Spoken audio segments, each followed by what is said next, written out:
विष्णुरूपाय व्यासरूपाय विष्णवे नमो वै ब्रह्मनिधये वासिष्ठाय नमो नमः। पूजन्तं राम रामीति मधुरं मधुराक्षरम् आरुह्य कविताशाखां वन्दे वाल्मीकिकोकिलं। श्रुतिस्मृतिपुराणानाम् आलयं करुणालयं नमामि भगवत्पादशङ्करं लोकशङ्करं। वागर्थाविव सम्पृक्तौ वागर्थप्रतिपत्तये जगतः पितरौ वन्दे पार्वतीपरमेश्वरौ। सूक्तिं समग्रयितुः स्वयमेव लक्ष्मीः श्रीरङ्गराजमहिषीमयीकटाक्षैः वैदग्ध्यवर्णगुणगुम्भनगौरवैर्यां कण्डूकर्णकुहराः कवयोधयन्ति। हैमोत्फपुण्ड्रमजहन्मकुटं सुनासं मन्दस्मितं मकरकुण्डलचारुगण्डं बिम्बाधरं बहुलदीर्घकटाक्षं श्रीवेङ्कटेशमुखमात्मनि सन्निधत्ताम्। विमलपटी कमलकुटी पुस्तकरुद्राक्षस्यस्तहस्तपुटी कामाक्षी पक्ष्मलाक्षी कलितविपञ्ची विभासि वैरिञ्ची मनोजवं मरुततुल्यवेगं जितेन्द्रियं बुद्धिमतां वरिष्ठं वातात्मजं वनरयूथमुख्यं श्रीरामदूतं शिरसा नमामि। आपदामपहर्तारं दातारं सर्वसम्पदां लोकाभिरामं श्रीरामं भूयो भूयो नमाम्यहम्। हरिः ओम्। परमेश्वरस्वरूपेण सभके नमस्कारः।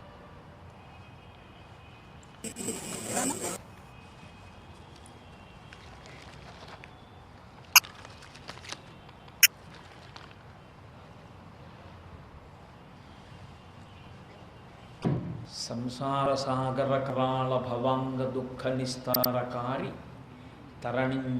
తరణించి నివీతిహీనాం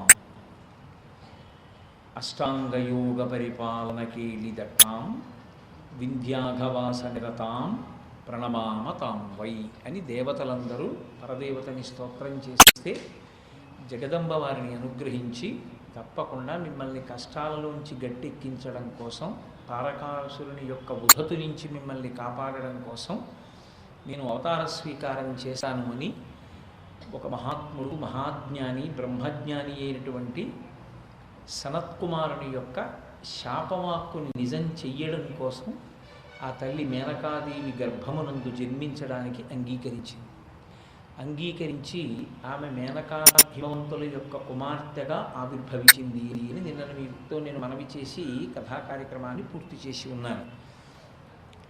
గిరులలో ఉన్ననొక్క గిరినైన నా పేరు జలచేసి తిటుల జలజనయన నీకు తండ్రి నైతి నాకింత చాలదే ఇది మహాద్భుతంబు ఇందువదన అంటాడు హిమవంతుడు. నీకు తండ్రినయ్యానమ్మా, నేను ఇటువంటి వాడిని కేవలం కొండలో ఒక కొండని అటువంటి వాడిని ఇవాళ నేను పరదేవతకి తండ్రిని అయ్యాను, ఇది మహాద్భుతం కాదా అని పొంగిపోతాడు. మీరు కేవల కథాశ్రవణము మంచిదే, నేను పునః మనవి చేస్తున్నాను. తత్వాన్ని కూడా కొద్దిగా పరిశీలన చేయవలసి ఉంటుంది. మనస్సు ఉన్నతికి తీసుకెళ్ళగలదు, అదే మనస్సు మనిషిని పాదానికి తీయగలదు. మేనకాదేవి దక్ష ప్రజాపతి కుమార్తెగా ఉన్నటువంటి దాక్షాయినిగా అమ్మవారు ఉన్నప్పుడు పరమశివునితో కలిసి హిమవత్ పర్వత శిఖరములందు విహరించేటటువంటి సమయంలో ఆమెకు ఉపచారములను చేస్తూ నాకు ఇటువంటి కూతురుంటే ఎంత బాగుండును అనుకుంది. ఆమె అలా అనుకున్నది కూడా ప్రబలమైన కారణమే అమ్మవారు ఆమె గర్భమునందు జన్మించడానికి. భగవంతుణ్ణి మనం ఏ భావనతో పట్టి ఆరాధన చేస్తామో అదే భావనకి సంబంధించినటువంటి ఫలితాన్ని ఈశ్వరుడు మనకి అనుగ్రహిస్తూ ఉంటాడు. మనసులో భావన చాలా పరిశుద్ధమై ఉండాలి. అందుకే పూజ చేసేటప్పుడు అన్నిటికన్నా ప్రధాన నియమంగా ఏం చేస్తారంటే ప్రాణాయామం చేయించి పూజ చేయిస్తారు. ప్రాణాయామం ఎందుకు చేయాలి అంటే మనసు ఊపిరి మీద ఆధారపడుతుంది. ఊపిరి తొందరగా తీసి తొందరగా వెళ్తే మనసు కూడా అంత తొందరగానూ కదిలిపోతుంది. అంత తొందరగా కదిలిపోయేటువంటి మనస్సుని మీరు భగవంతుని యొక్క పాదముల దగ్గర ఉంచి ఉపచార సమర్పణం చెయ్యలేరు. ఈశ్వరుడు ఎప్పుడు అడిగినా ఒక్కటే అడుగుతాడు, నీ మనసు నా దగ్గర ఉంచు అని అడుగుతాడు. బాహ్యమునందు ఉపకరణములన్నీ అంటే భగవంతుని యందు మనసు నిలబెట్టడానికి అవి సాధన సామాగ్రులుగా వాడుకుంటాం. అందుకే నరత్వం దేవత్వం నగవన మృగత్వం మశకతా పశుత్వం కీటత్వం భవతు విహగత్వాది జననం సదా త్వత్పాదాబ్జస్మరణ పరమానందలహరీ విహారాసక్తం చేద్రు దయమిహకితే నవపుష అంటారు శంకర భగవత్పాదులు శివానందలహరిలో. ఏ రూపంతో ఉన్నాడు, ఏ ఉపాధిలో ఉన్నాడు అన్నది కాదు ప్రధానం. ఏ ఉపాధిలో ఉంటే ఎవరికి కావాలి? అన్నీ పంచభూతముల చేత ఏర్పడినవి. కానీ ఏ ఉపాధిలో ఉన్నా మనసు భగవదర్పితమైతే దానివలన ఈశ్వరుడు ప్రీతి చెందుతాడు. ఆ మనసు భగవదర్పితము కావడము అంటే సంకల్ప వికల్పముల యందు భగవంతుణ్ణి పట్టుకోగలిగినటువంటి ప్రజ్ఞ పొటమరించినదై ఉండాలి. దానికే నిరతిశయ భక్తి అని పేరు. ఆమె అటువంటి భావన చేసింది. ఆ భావన యొక్క ఫలితమే సాక్షాత్ జగదంబకి తల్లి కాగలదు. మనకి పురాణాల్లో, వాంగ్మయంలో ఇది తరచుగా ప్రస్తావన చేస్తూ మీకు కనపడుతుంది. కొద్దిగా మీరు జాగ్రత్తగా పట్టుకోగలిగితే ఈ భావన ఎప్పుడూ కనపడుతుంది మీకు. అందుకే మీరు చూడండి, ధర్మరాజు గారు కానుకొకప్పుడు నారదుడితో మాట్లాడుతుంటే నారదుడు ధర్మరాజు గారితో ఒక విషయాన్ని ప్రస్తావిస్తారు భాగవతంలో. కామోత్కంఠత గోపికల్ భయమునన్ కంసుండు వైరక్రియా సామాగ్రిం శిశుపాల ముఖ్య నృపతులు సంబంధులై వృష్ణులున్ ప్రేమన్ మీర భక్తి మేము ఇది చక్రింకంటి మెట్లై ఉద్ధామ ధ్యాన గరిష్ఠులైన చందన్వత్సుధత్రీశ్వర అంటాడు. కామోత్కంఠత గోపికలు, కామంతో గోపికలు పట్టుకున్నారు కృష్ణుణ్ణి. భయమునన్ కంసుండు, కంసుడు భయంతో పట్టుకున్నాడు. వైరక్రియా సామాగ్రిం శిశుపాల ముఖ్య నృపతులు, ఆయనతో వైరం పెట్టుకుని శిశుపాలాదులు పట్టుకున్నారు. సంబంధులై వృష్ణులు, మేము వృష్ణి వంశం వాళ్ళం, మాకు కృష్ణుడితో బంధుత్వం ఉంది అని వృష్ణి వంశం వాళ్ళు పట్టుకున్నారు. ప్రేమన్ మీ అంటే నారదుడు ధర్మరాజు గారితో చెప్పాడు, మీరు ప్రేమతో పట్టుకున్నారు ఆయన్ని. భక్తి మేము, నారదాదులు భక్తితో పట్టుకున్నారు. ఇది చక్రి ఇట్లైనుద్ధామధ్యాన గరిష్ఠులైన హరిచందన్వతుధీశ్వర. మీరు ఏ భావంతోనైనా పరమేశ్వరుణ్ణి పట్టుకుని పరమేశ్వరుణ్ణే చేరవచ్చు. కానీ ఇందులో అన్ని అంగీకారయోగ్యములు, ఉపాసన యందు అంగీకరింపబడవలసిన మార్గములు కావు. భయం చేత, వైరము చేత ఇలాంటి మార్గములను పట్టుకునే ప్రయత్నం చేయకూడదు. ఎందుకంటే బతికున్నన్నాళ్ళు చచ్చిపోయినట్లు అవుతుంది, చచ్చిపోతాడు కంసుడదేనండి. కాబట్టి ప్రేమతో, భక్తితో ఈశ్వరుణ్ణి పట్టుకునేటటువంటి ప్రయత్నం చేయాలి.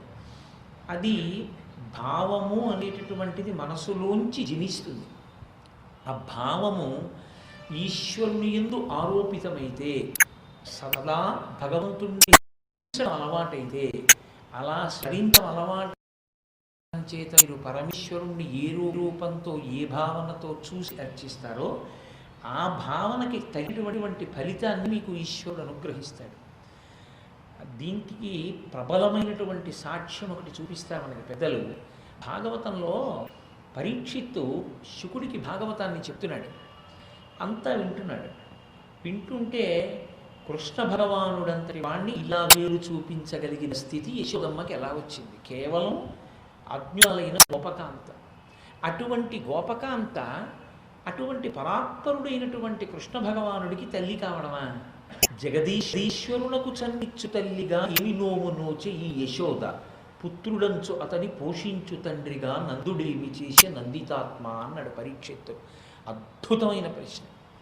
పోతన గారికి మాత్రమే సాధ్యం అంత తేలిక మాటలతో రచన చేశారు. స్త్రీ నోములు నోస్తుంది.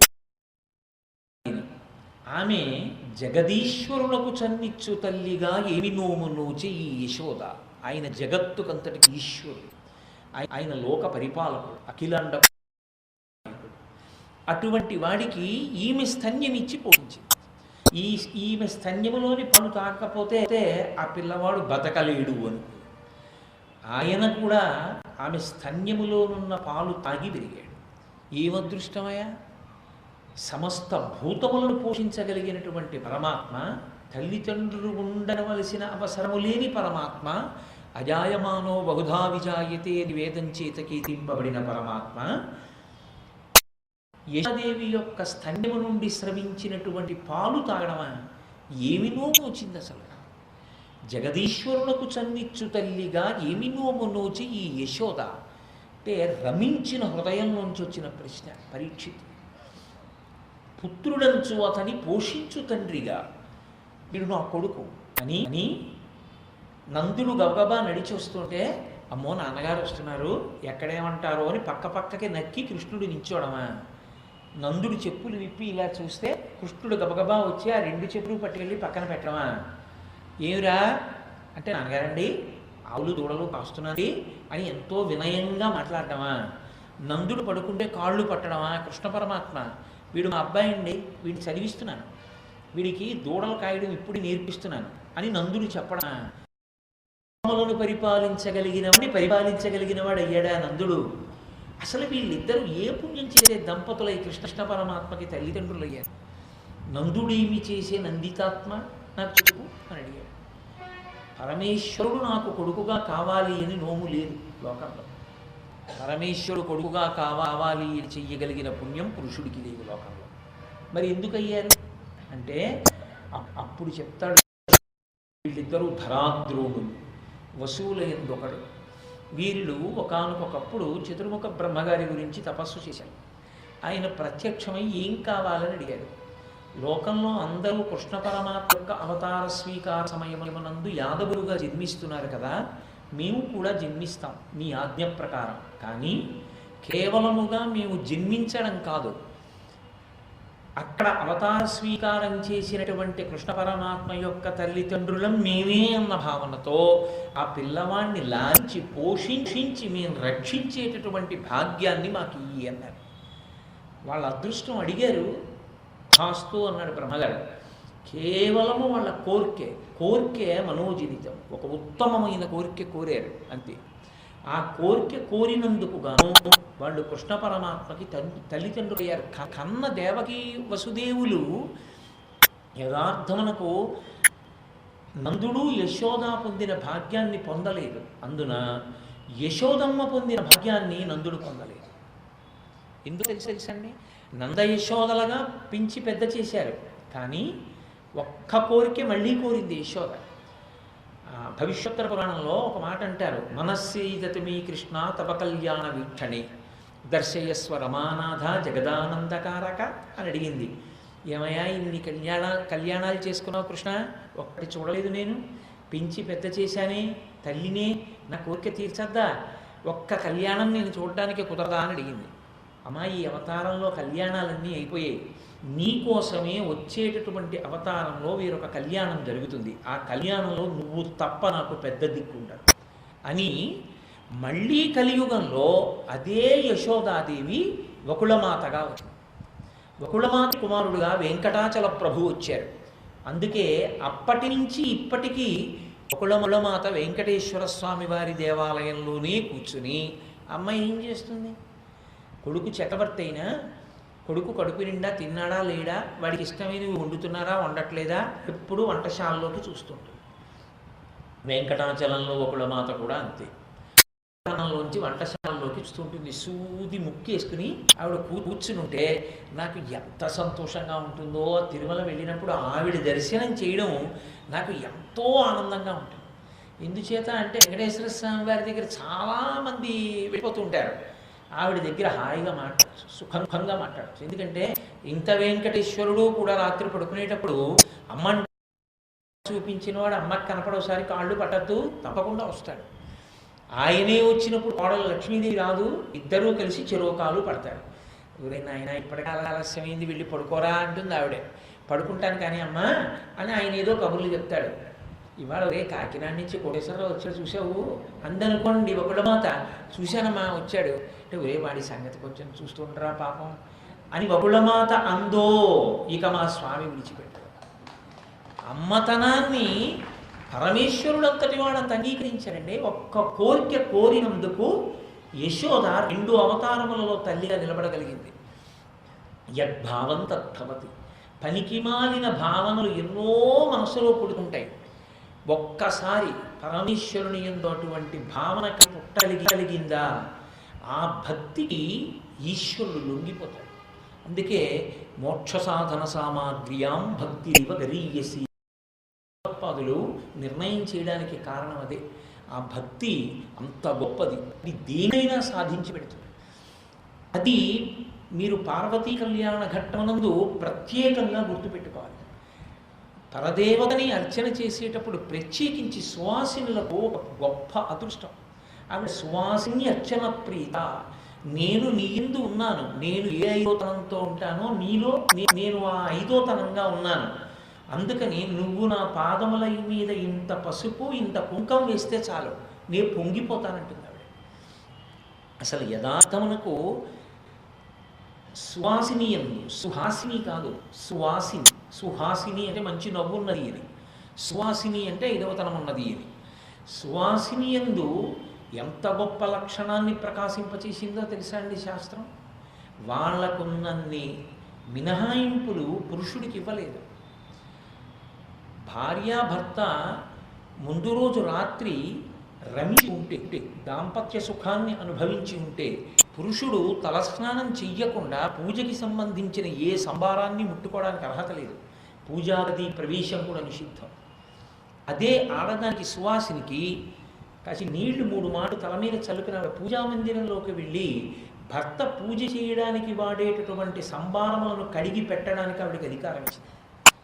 ఎందువల్ల అంటే ఒక్కటే కారణం, ఇక్కడుంది మంగళసూత్రంలో సర్వమంగళాదేవత ఉంది, సువాసినిత్వంలో అమ్మవారు ఉంది, అందుకని వాళ్ళకి అపవిత్రత లేదు, వెళ్ళిపోమన్నారు. అంత గొప్పతనం ఆ తల్లి అనుగ్రహం. సువాసిని అయిన వారు ఇంత కుంకం వేస్తే, ఇంత పసుపు వేస్తే జగదంబ పొంగిపోతాయి. కాబట్టి భక్తికి ఆమె ఎంత వశమవుతుంది, ఆమె కూతురుగా జన్మించడానికి కూడా ఎంతగా అనుగ్రహిస్తుంది అన్నది మనకి చూపిస్తారు. మనం పార్వతీ కళ్యాణ ఘట్టంలో హిమవంతునికి మేనకాదేవికి కుమార్తెగా పరదేవత ఆవిర్భవించినటువంటి ఘట్టాన్ని సామాన్యంగా తీసుకుంటామేమో కానీ అసలు ఆ ఘట్టానికి పరవశించిపోయారు ఇద్దరు. శంకర భగవత్పాదులైతే సౌందర్యలహరి చేస్తూ అసలు ఆయనే హిమవంతుడయ్యాడు. అయిపోయి పరకాయ ప్రవేశం చేసి ఆయనకి అద్భుతమైన శ్లోకం ఒకటి పడిపోయింది. కరాగ్రేణ స్పృష్టం తుహినగిరిణా వత్సలతయా గిరీశే నోదస్తం ముహురధర పానాకులతయా కరగ్రాహ్యం శంభో ముఖముపురవృంతం గిరిసుతే కథంకారం భ్రూమస్తవచుముఖం ఔపమ్యరహితం అన్నారు ఆయన. కరాగ్రేణ స్పృష్టం తుహినగిరిణా వత్సలతయా, ఎంత గొప్ప మాట వేశారు. పట్టుకున్నారు పోతన గారి హృదయాన్ని, అందుకు పడింది ఆయనకు ఆ పద్యం. అమ్మ గిరిలో నొక్క గిరినైన నా పేరు వెలగచేసి వీటిలో జలజనయన నీకు తండ్రినైతి నాకింత చాలదే ఇది మహాద్భుతము ఇందువదన. పార్వతీదేవికి తండ్రినయ్యాను. ఏ ఆడపిల్లైనా పార్వతీదేవి బాలాస్వరూపంగా. మీరు నన్ను నమ్మగలను అంటే నేను మీతో ఒక మాట చెప్తాను. ఒకరోజు రాత్రి నేను 11 గంటలకి వీరభద్ర విజయం చదువుకుంటున్నాను ఇంట్లో. రాత్రి చదువుకుంటూ ఈ పద్యం జరిగాను. నాకు ఎంత పొంగొచ్చేసిందంటే, హిమవంతుడు అనుభవించడం ఏమిటి, కడుపున పార్వతీదేవి పుట్టిందని, నేను హిమవంతుణ్ణి, నా ఇంట పుట్టింది పరదేవత అని ఆనందంలో నా కూతురు నిద్రపోతుంటే, ఇంజనీరింగ్ చదువుకుంటుండేది ఆ రోజుల్లో, ఇంజనీరింగ్ చదువుకుంటున్న కూతురు తలుపు కొట్టి గబగబా వెళ్ళి దాని 2 బుగ్గలు పట్టుకుని గిరిలలో నొక్క గిరిన నా పేరు వెలగచేసి వీటిల జలజనయన నీకు తండ్రినైతి నాకింత చలదే ఇది మహాద్భుతము ఇందువదన అని చెప్పుకోబడుతున్నా. కారణం ఏమంటే అలా పరవశించాడు హిమవంతుడు. అమ్మా నీకు తండ్రినయ్యానమ్మా. శంకరుడు అయితే అన్నారు కరాగ్రేణ స్పృష్టం తుహినగిరిణా వత్సలతయా. అమ్మా అందరూ నీ పాదాల వంక చూస్తారు, అందరూ నీ పాదము నమస్కారం చేస్తారు. హిమవంతుడిది ఏమి భాగ్యం అమ్మా. అమ్మా ఇలా రా అని పిలిచి, ఏమి బొవ్వ తినలేదుట, బొవ్వ తినకపోతే బొజ్జ ఎండిపోదు, ఆకలేదు నీకు అని అమ్మవారి కడుపు ముట్టుకుని, చూడు బొజ్జ మెత్తగా ఎంత లోపలికి పోయిందో, నాన్న ఏది కొంచెం అన్న తిను, అమ్మ మాట విను, ఇలా కరాగ్రేణ స్పృష్టం. అమ్మ ఏం అదృష్టం అమ్మ హిమవంతుడిది. వేలి కొసలతో నీ గడ్డాన్ని పట్టుకున్నాడా, పట్టుకుని తుహినగిరిన మంచుకొండ, దాని గొప్పతనం ఏముంది, ఒక మంచుకొండ, కానీ అంత అద్భుతాన్ని పొందాడు. వత్సలతయ నా కూతురన్న వాత్సల్యంతో లోకాలను కన్న తల్లిని మరిచిపోయాడంతే తండ్రి ప్రేమలో. మరిచిపోయి గడ్డం పట్టుకుని కరాగ్రేణ స్పృష్టం తుహినగిరినా వత్సలతయా అన్నం తినవు అని ఇలా గడ్డం పట్టుకు బతిమేలాడా చిన్న గడ్డాన్ని. ఆ గడ్డం ఎంత గొప్ప గడ్డం అమ్మా అది. గిరీశేనోదస్తంరధరపానాకులతయా. కాముణ్ణి కాల్చిన పరమేశ్వరుడు ఆ గడ్డాన్ని పట్టుకుని తమ కంఠం అధరపానాసక్తుడై నీ పెదవుల చూసేటప్పుడు పట్టుకున్న గడ్డమా గడ్డం అమ్మా కరగ్రాహ్యం శంభో ముఖముకుర వృంతంగిరిసుతే. వెంటనే శంకర అద్వైత సిద్ధాంత ప్రతిపాదనకి వెళ్ళిపోతాడు. అమ్మా పరమేశ్వరుడు తన ముఖాన్ని చూసుకోవడానికి ఒక అద్దాన్ని ఒక దాన్ని ఇలా పట్టుకుందాం అనుకుంటే ఇలా అద్దం ఉండి దానికి కింద ఒక పిడి ఉంటే ఆ పిడిని ఇలా పట్టుకుని అద్దంలోకి తన ముఖం తాను చూసుకుని మురిసిపోతే ఎలా ఉంటుందో నీ ముఖమన్న అద్దానికి నీ గడ్డమన్న పిడి అలా ఉందమ్మా. పట్టుకుని నీ ముఖం అనే అద్దంలో శివుడు చూసుకున్నాడు. ఇప్పుడు అమ్మవారి ముఖం అనేటటువంటి అద్దంలో ఎవరు కనపడతారు? పరమశివుడు కనపడతాడు. అంటే ఈ విశ్వమునందు విశ్వనాథుడు దర్శనము కావాలి తప్ప ఎక్కడ వెతుకుతావు వెతకడానికి? నీకు జ్ఞానం ఒక్కడి అంకురించాలి తప్ప అంతర్బహిష్యత సర్వం వ్యాప్య నారాయణ స్థిత. ఆయన కానిదేముంది? అంతా నిండి నిబిడీకృతం అయిపోయాడు. అమ్మవారిలో అయ్యవారు కనపడాలి అని చెప్పడానికి శంకరాచార్యుల వారు అమ్మవారి గడ్డాన్ని ఆధారం చేసుకున్నారు. అసలు పార్వతీదేవి హిమవంతుడు కడుపున పుట్టింది అన్న ఒక్క సందర్భాన్ని ఆలోచిస్తే పొంగిపోయిందంతే శంకరాచార్యుల వారి హృదయం. అసౌనాసావంశస్తు హినగిరి వంశధ్వజపటి తదీయో నిదీయ ఫలతు ఫలమస్మాకముచితం అని వహత్యాతన్ముక్తా నిశిరకర విశ్వాసగళితం సముద్యాయత్తాసా బహిరపి సముక్తామణిధర అంటారు ఒక చోట. ఇప్పటికీ పెద్దలు ఒక మాట చెప్తారు. ఈ శ్లోకంతో కానీ అమ్మవారి నాసాపుటాన్ని ధ్యానం చెయ్యగలిగినటువంటి స్థితిని పొందితే అలా ధ్యానం చేసినటువంటి వారికి వారి కడుపున ఒక శంకర భగవత్పాదులో ఒక చంద్రశేఖరేంద్ర సరస్వతి వంటి మహానుభావుడు ఒక రామకృష్ణ పరమహంసో జన్మిస్తారు అంటారు. ఎందుకంటే అందులో అసౌ నాసావంశ అని అసౌ నాసావంశస్తు హినగిరి వంశధ్వజపటి హిమవంతుని యొక్క వంశము అనబడేటటువంటి ధ్వజమునకు పతాకమై ప్రకాశించినటువంటి ఓ పార్వతీదేవి అని పిలిచారు శంకరాచార్యుల వారు. అమ్మవారు ఒక పతాకం ఎలా ఎగురుతుందో, పతాకము ఆయన వైభవానికి కీర్తికి ఎత్తు.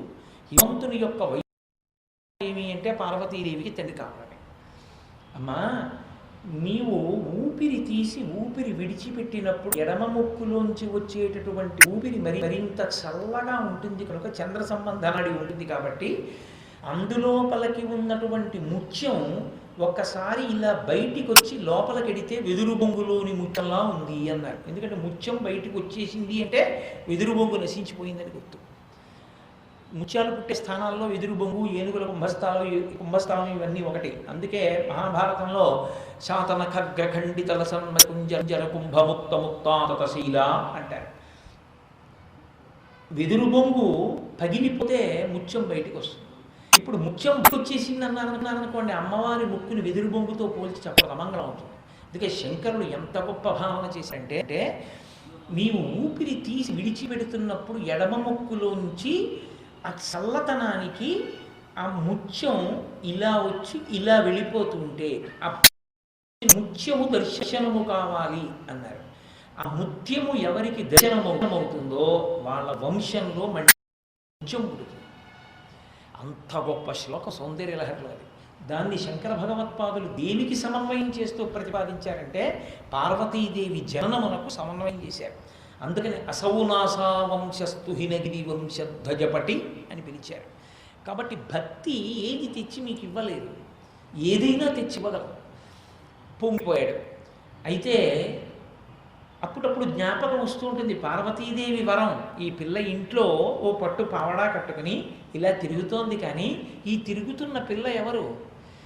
ఈమె యొక్క పాదపద్మములను దర్శనము చెయ్యాలని ఎందరో తప్పించిపోతుంటారు. అటువంటి తల్లి నా ఇంట పుట్టింది అని పరవశించిపోయి ఆ పిల్ల ఆడుకుంటూ కాళ్ళకి అందెలు పెట్టుకొని ఇలా పట్టుపరికిని పైకెత్తి పట్టుకొని పరిగెడుతుంటే ఇంట్లో ఆమె అందెల ధ్వని వినపడుతుంటే మరాడి మందమన అమ్మ నీ కాలి అందెల సవ్వడిని వింటూ పరమహంసలు నడుస్తూ ఉంటాయి.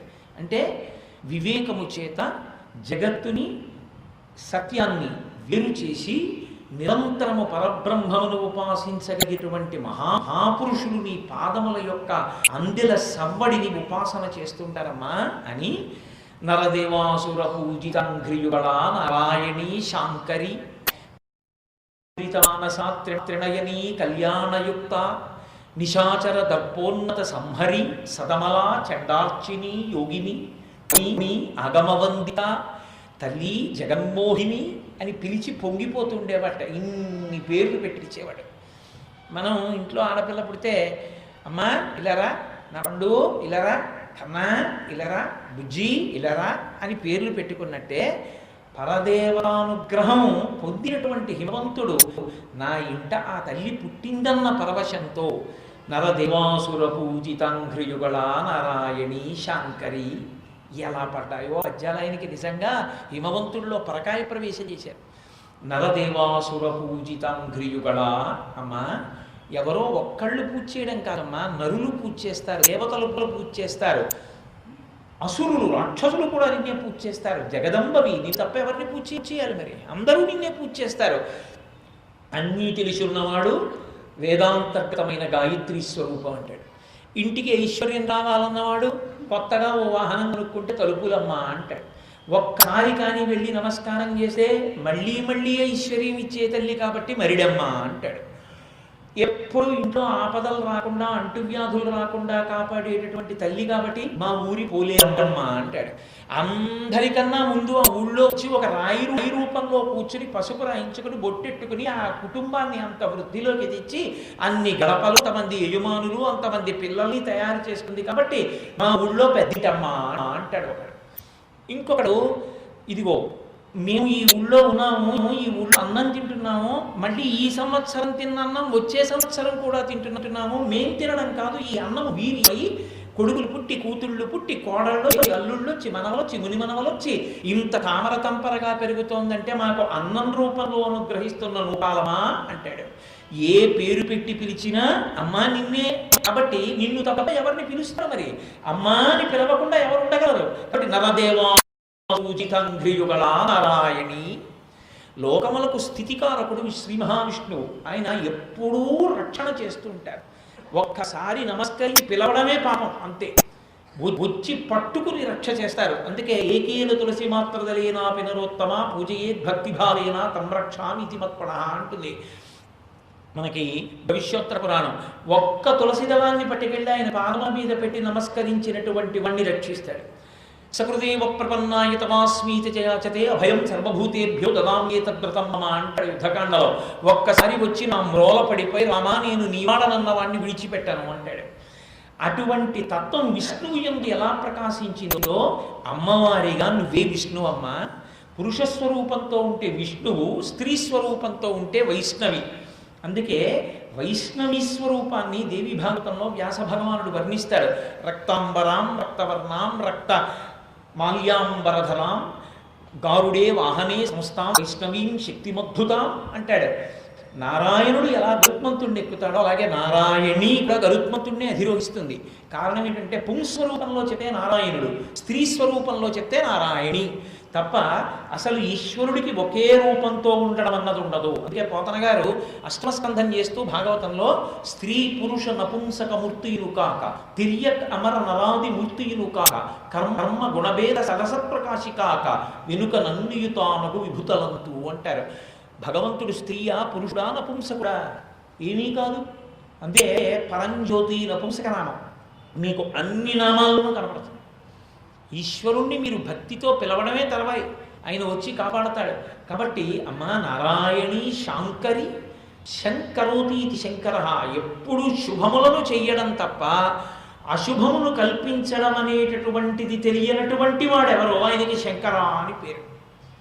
అటువంటి శంకరుని యొక్క ఇల్లాలు ఆ శంకరుని యొక్క శక్తిని శుభాలుగా ప్రవర్తింపచేయగలిగినటువంటి శక్తి. అందుకే పరమశివుని యొక్క తత్వాన్ని, ఆయన మంగళప్రదత్వాన్ని ఆమె అనుగ్రహ రూపంగా వర్షిస్తూ ఉంటుంది. నీరు ఉంటుంది మనకి, నీరు శివస్వరూపం. అందుకే లింగపురాణంలో ఒక మాట అంటారు, జీవనం సమస్తస్య జగత సలిలాత్మిక భవయిత్యుచ్యతే మూర్తిర్భవస్య భవాత్మనః అంటారు. నీటి రూపంలో ఉండి లోకాలన్నింటినీ బ్రతికించేటటువంటి వాడు శివుడు. అందుకని ఆయనకి భవ అని పేరు. ఇప్పుడు ఆయన భవ అని నీటి రూపంలో వెళ్ళిపోతున్నాడు అనుకోండి, ఎలా బతికిస్తాడు? నీటి రూపంలో అలా అలా వెళ్ళిపోతే బతికించడు. ఎక్కడెక్కడ కదలిక ఉంటుందో కదలికల రూపంలో ఆయన యొక్క రక్షణ ఉంటుంది. ఆ కదలికలన్నీ మళ్ళీ పరదేవత అమ్మవారు. అందుకే ఈ పిండాండానికి దాహం వేసింది, ఇది కదిలి వెళ్ళి ఒక ఏట్లో నీటిని కమండలంతో ఉంచుకుంది. ఇవన్నీ కదలికలేనా, శక్తేనా? ఇప్పుడు ఇది పిండాండం, బ్రహ్మాండంలో నీళ్లు. వాడికి అమ్మ తెలియదు, కానీ అమ్మ వీడు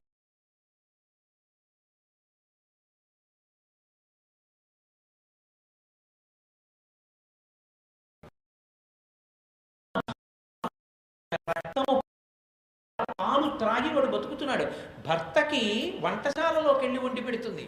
కడుపున పుట్టిన బిడ్డ అనగానే తన స్తన్యములోంచి స్రవిస్తుంది. మహానుభావుడు బసవ పురాణంలో ఒక మాట్లాడు, పాల్కురికి సోమనాథుడు, ఒక మొగ్గలో పువ్వు దాగున్నట్టు. మొగ్గని మీరు ఇలా బలవంతంగా విప్పి వాసన చూస్తే పసరికంపు వస్తుంది, అది విచ్చుకుంటే సువాసన వస్తుంది. ఒక మొగ్గయందు పువ్వు సువాసన దాగి ఉన్నట్టు, ఒక విత్తనమునందు మహావృక్షం ఉన్నట్టు, ఒక పిల్లాన్ని ఎత్తుకోవడం కూడా చేతకానటువంటి ఒక కన్య ఎందే అసలు ప్రపంచం తెలియనటువంటి పసిపిల్లవాణ్ణి పోషించగలిగినటువంటి శ్రీమాతాతత్వం ఉన్నది. అమ్మతనం ఉంది అందులో, లేకపోతే లోకాలు ఎక్కడ నిలబడతాయి? అటువంటి తల్లితనం అమ్మ అనేది. ఆ తల్లితనానికి కారణం ఏమిటి? ఎందుకు ఇవ్వాలి వాడికి పాలు? పైగా వాడికి పాలిస్తుంది, వాడో ఆవిడ ప్రాణ సమానమైన దానితో ఆవిడికి ప్రపంచమంతా ఒక ఎత్తు, ఆవిడ మంగళసూత్రం ఒక్కటి ఒక ఎత్తు. ఆ మంగళసూత్రాన్ని పట్టుకుంటాడు, వదలడు. ఆవిడ పాలిస్తూ చాలా జాగ్రత్తగా పెసరకాయల్లాంటి ఆ వేళ్ళు విప్పి తన మంగళసూత్రాన్ని దక్కించుకుని ఆ చేతిని ముద్దు పెట్టుకుంటుంది. అంతేకాని దూర్తుడా పాలు తాగి మంగళసూత్రం పట్టుకుంటావా అని ఆ చేతిని ఇలా తిప్పిందా అమ్మ? తిప్పితే ఇక చేతులు ఉంటాయా ఎవరికైనా లోకంలో? ఎంత కారుణ్యమమ్మా! నీ తత్వం ప్రవేశించబట్టి అంత కారుణ్యమూర్తులవుతున్నాయి. కాబట్టి కరుణాపూరిత మానసా త్రినయని. అప్పో శంకరాచార్యులు వారు దీని మీద పెద్ద ప్రయోగమే చేశారు. అమ్మ నాకు అనుమానంగా ఉంది, నువ్వు దొంగతనం చేశావని అన్నారు. త్వయాహృత్వామం అపరిపరితృప్తేన మనసా అన్నారు. లేకపోతే అమ్మ సగభాగం ఇచ్చాడు కదా, మొత్తం ఎర్రగా కనబడుతున్నాడు ఏమిటమ్మా, మొత్తం దొంగిలించావా, సగం తీసుకోమంటే అన్నారు. తెల్లటి వస్తువు దగ్గరికి ఎర్రటి వస్తువుని తీసుకొస్తే ఈ తెల్లటి ఎర్రబడిపోతాడు. శివుడు తెల్లగా ఉంటాడు, సగం తీసుకో అన్నాడు. అమ్మవారిని సగం తీసుకోమంటే ఆవిడ సగం వచ్చేటప్పుడు ఎర్రటి అమ్మవారు సగం వస్తే మిగిలిన తెలుపు కూడా ఎర్రబడిపోయింది. మా ఆయన సగం తీసుకోమంటే మిగిలిన సగం కూడా నువ్వు దొంగిలించేవేమో నాకు అనుమానంగా ఉందమ్మా అన్నారు శంకరాచార్య గారు. ఈ మూడో కన్ను పరమేశ్వరుడికి, పార్వతీదేవికి, విఘ్నేశ్వరుడికి కూడా కామన్ ప్రాపర్టీ, ముగ్గురికి ఉంటాయి. అది సూర్య చంద్ర అగ్నిహోత్రం. కాబట్టి అమ్మా నయన కళ్యాణయుక్త నిశాచర దర్పోన్నత సంహరి, రాత్రివేళ తిరిగేటటువంటి రాక్షసుల యొక్క దర్పమును మదమును అణచగలిగినటువంటి తల్లి, నిశాచర దర్పోన్నత సంహరి, సదమల చండార్చిని యోగిని, ఓ యోగస్వరూపిణి అయినటువంటి తల్లి యోగిని, తరుణి ఆగమవందిత, వేదముల చేత నమస్కరింపబడేటటువంటి తల్లి, భగవతి తల్లి, జగన్మోహిని అని పిలిచాడు. మనం మామూలు పేర్లు పెట్టి పిలుస్తాం.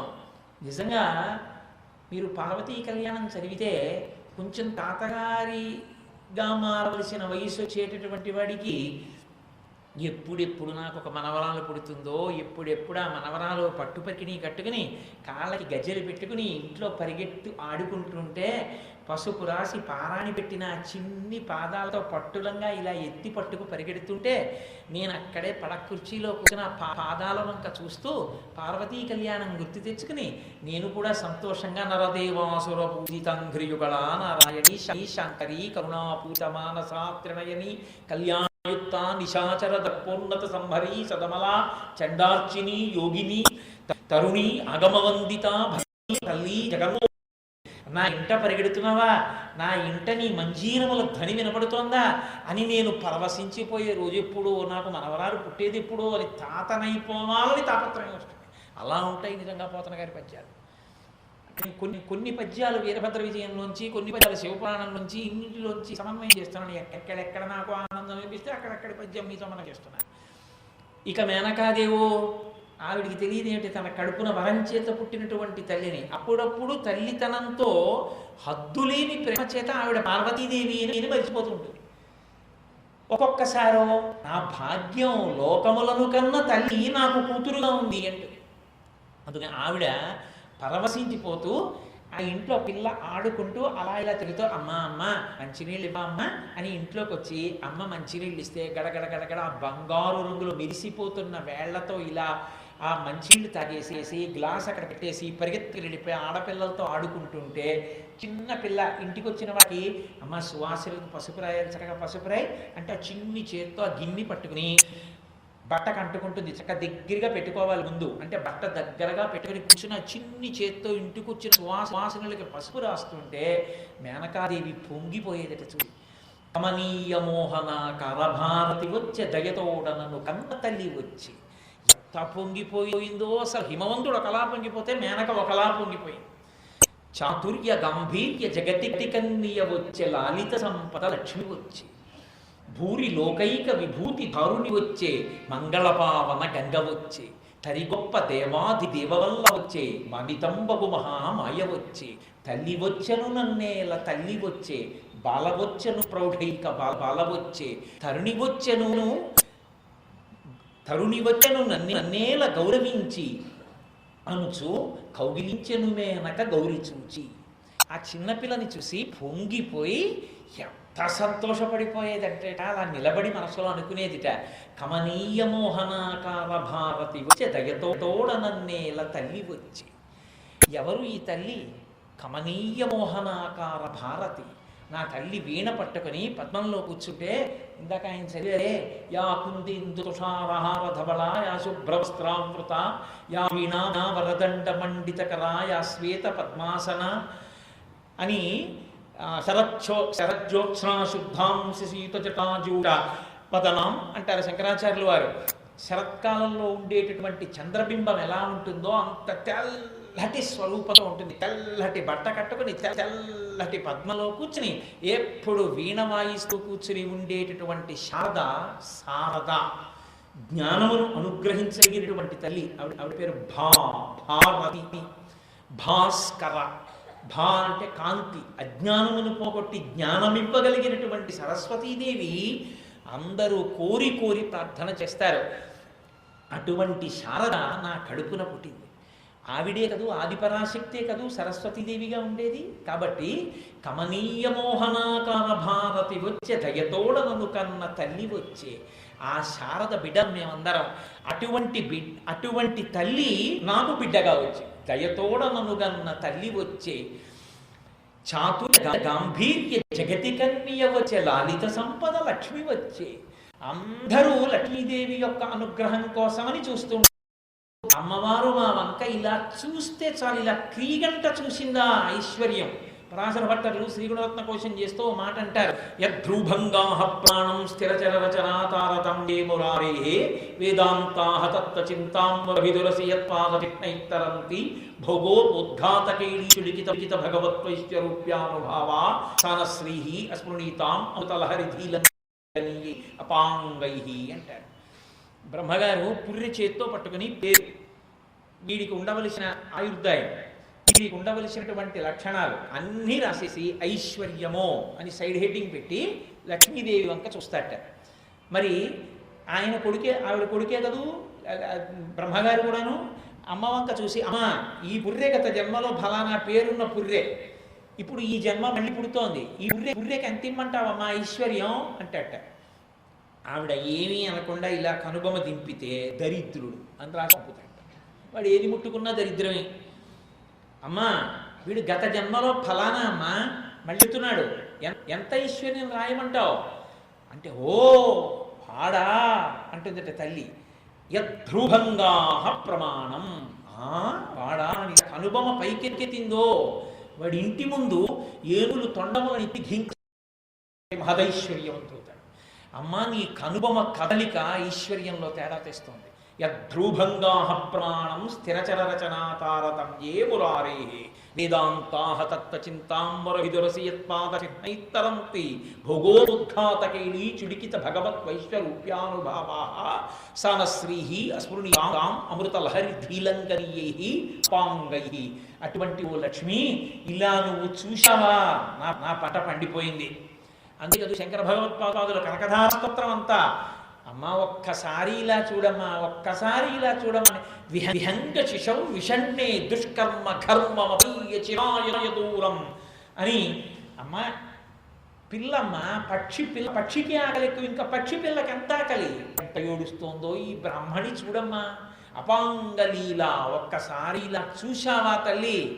వందే వందారు మదారం మిందిరానంద కందలం నమందానంద సందోహ బంధురం సింధురాననం అంగం హరేహ పులకభూషణమాశ్రయంతి భృంగంగనేవ ముకుళాభరణం తమాలం అంగీకృతాకిల విభూతిరపాంగలీల మంగళ్యదాస్తు మమ మంగళ దేవతాయాః ముగ్ధా ముహుర్విదధతి వదనే ప్రేమత్రపా ప్రణిహితాగతాని మాలాదృశోర్మధుకరీవ మహోత్పలేయ సమీ శ్రియం దిశతు సాగర సంభవాయాః విశ్వారేంద్ర పదవిభ్రమదానదక్షం ఆనంద హేతురధికం మురైత్యుచోపి ఈశన్నిషీదతు మయీక్షణమిక్షణార్థ ఇందీవరోదర సహోదర విధిరాయాః అంటారు. అమ్మా ఇలా చూశావా ఐశ్వర్యం అమ్మా అంటారు. అటువంటి తల్లి ఓ లక్ష్మి, అందరూ నువ్వు ఇలా చూస్తే చాలంటారు. నువ్వు పాల సముద్రంలోంచి పుట్టి ఇలా దండ పట్టుకున్నప్పుడు అందరూ దేవతలు వచ్చి మా మెడ వేస్తే బాగుండని నిన్నారు. దూరంగా విష్ణువు నించున్నారు. నువ్వు వెనకాతల బంగారు కలశం పట్టుకుని, బట్టలు పెట్టడానికి బట్టలు చేత్తో పట్టుకుని క్షీరసాగరం నడుస్తోంది, పాలసముద్రుడు నడుస్తున్నాడు. నువ్వు వెతికి వెతికి వెతికి వెతికి వెళ్ళి లోకాన్ని రక్షించేవాడు ఈ నా ఐశ్వర్యం ఉండాలని వెళ్ళి ఆయనని వరించి మరీ మెడలో మాల వేశావు. అటువంటి లక్ష్మి అందరూ కోరుతారు నీ యొక్క దృష్టి పడాలని, నువ్వు నారాయణుణ్ణి వరించావు. అటువంటి తల్లి ఇవాళ నాకు తల్లితనాన్ని ఇచ్చావు, ఇచ్చి నా ఇంట కూతురువై తిరుగుతున్నావు. ఏమొదృష్టం! చాతుర్య గాంభీర్య గతికన్య వచ్చే, లాలిత సంపద లక్ష్మి వచ్చే, భూరి లోకైక విభూతిధారుని వచ్చే, మంగళపావన గంగ వచ్చే. నా తల్లి వచ్చినదెవరు? లోకములన్నీ కూడా ఆవిడ సొత్తు, ఆవిడ బిడ్డలు. ఈ ప్రపంచంలో ఉన్నదేది ఆవిడిది కానిది లేదు, అంతా ఆవిడిదే. అందుకే ఎప్పుడు తన వాళ్ళందరూ మన బిడ్డలు క్షేమంగా ఉన్నారో లేరో అని రాత్రి ఏదో ఒక వేగంగా వెళ్ళిపోతున్నటువంటి రైల్లో లోయర్ బెర్త్లో తాను యువతల వైపుకు పడుకుని పడిపోవడానికి వీలు లేకుండా అటువైపుకి గోడ వైపుకి పసిబిడ్డను పడుకోబెట్టుకున్నటువంటి తల్లి నిద్రలో పక్క నుంచి ఇంకొక రైలు వేగంగా వెడుతూ కూత కూస్తే దానికి ఉలిక్కి పడ్డ బిల్ల ఎక్కడ ఏడుతుందో అని నిద్దట్లోనే తన చెయ్యి వేసి తడువుకున్న కన్న తల్ల దుషాద్రాఘీయస్యాదరదలిత నీలోత్పల రుచాదవీయంసం దీనం స్నపయ కృపయా మమపి శివే అంటారు శంకర్లు.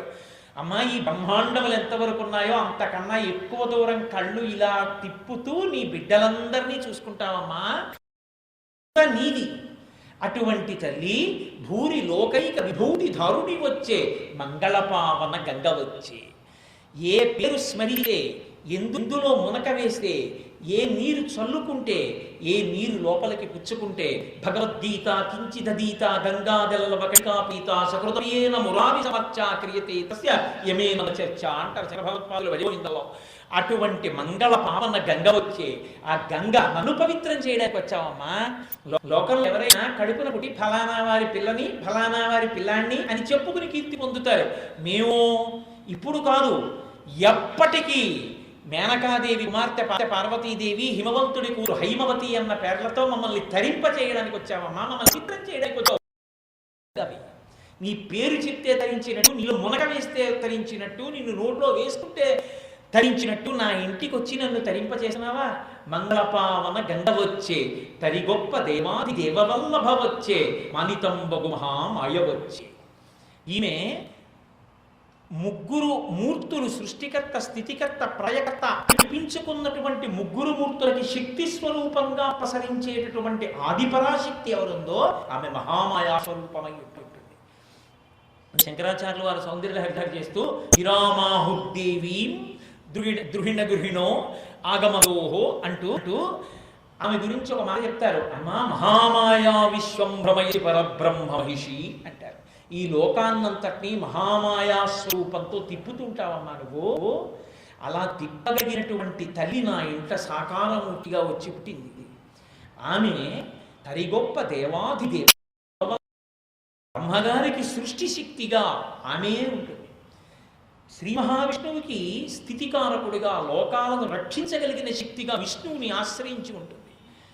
పరమశివుడికి అర్ధాంగలక్ష్మిగా ఆమె ఉండి ఈ లోకములనన్నిటినీ కూడా తనలోకి లయం చేసుకోగలిగినటువంటి శక్తి స్వరూపంగా ఉంటుంది. పరమేశ్వరుడు అంటే సంహారకుడు అనుకుంటారు, తప్పు. ఆయన నిత్య ప్రళయము అంటే రోజు సమస్త భూతములు నిద్రపోవడానికి కావలసినటువంటి శక్తిని ఇస్తాడు. నిద్రపోతే చాలు ఎంత సంతోషమో. నిద్రపోతే ఆకలేస్తుంది, ఆకలేసి కడుపు నిండా తింటే నిద్రపడుతుంది. నిద్రపోకపోతే అన్నం సహించదు, అన్నం సహించకపోతే నిద్ర పట్టదు, నిద్ర పట్టగా అన్నం తినకపోతే నీరసం వచ్చి నిద్రపడతాడు.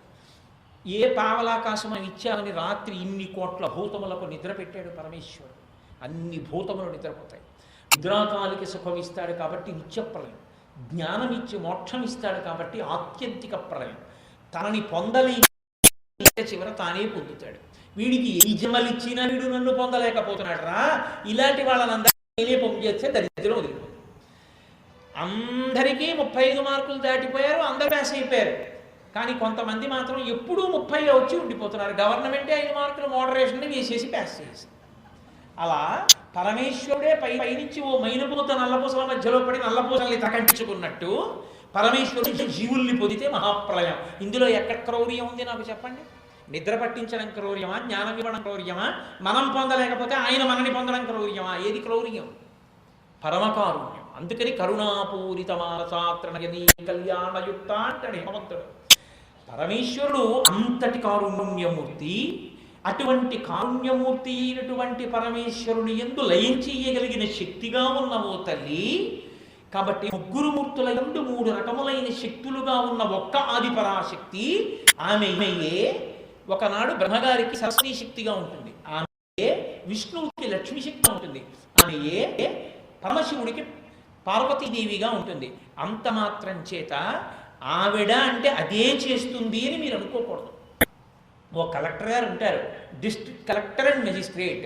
ఆయన కలెక్టర్గా ప్యాంటు షర్టు ఇన్షర్ట్ చేసుకుని కూర్చుని ఫైల్స్ సంతకం పెట్టాడు అనుకోండి కలెక్టర్. ఆయనే వెళ్ళి కోర్టులో కూర్చుని అనుకోండి మెజిస్ట్రేట్. ఆయనే బయటకు వచ్చి చూసి అల్లరి ఎక్కువగా ఉందనుకోండి ఫైర్ అన్నాడు అనుకోండి మెజిస్ట్రియల్ ఆర్డర్. అంటే కాల్చేతల పారేయచ్చు పోలీసులు. ఒకే కలెక్టర్ గారిలో ఇన్ని అధికారాలు ఉంటే మీరు ఒప్పుకున్నారా లేదా? మీరు ఇచ్చిన అధికారాలే చట్టం చేసి ఒక కలెక్టర్ గారికి అన్ని అధికారాలు ఉంటే పరదేవత ముగ్గురికి 3 శక్తులుగా ఉంటుందంటే మీకు ఎందుకు అనుమానం? అందుకే తత్వంలో గొప్పతనం ఎక్కడుంటుందంటే శారదను ఆరాధించి లక్ష్మీ కటాక్షం పొందొచ్చు, పార్వతీదేవిని ఆరాధించి సరస్వతీ కటాక్షం పొందొచ్చు. కామాక్షీదేవిని ఆరాధిస్తే ఏది రాదు. విమలపటి కమలపుటి పుస్తక రుద్రాక్ష హస్తపుటి కామాక్షి పట్మలాక్షి కలిత విపంచి విభాసి వైరించి.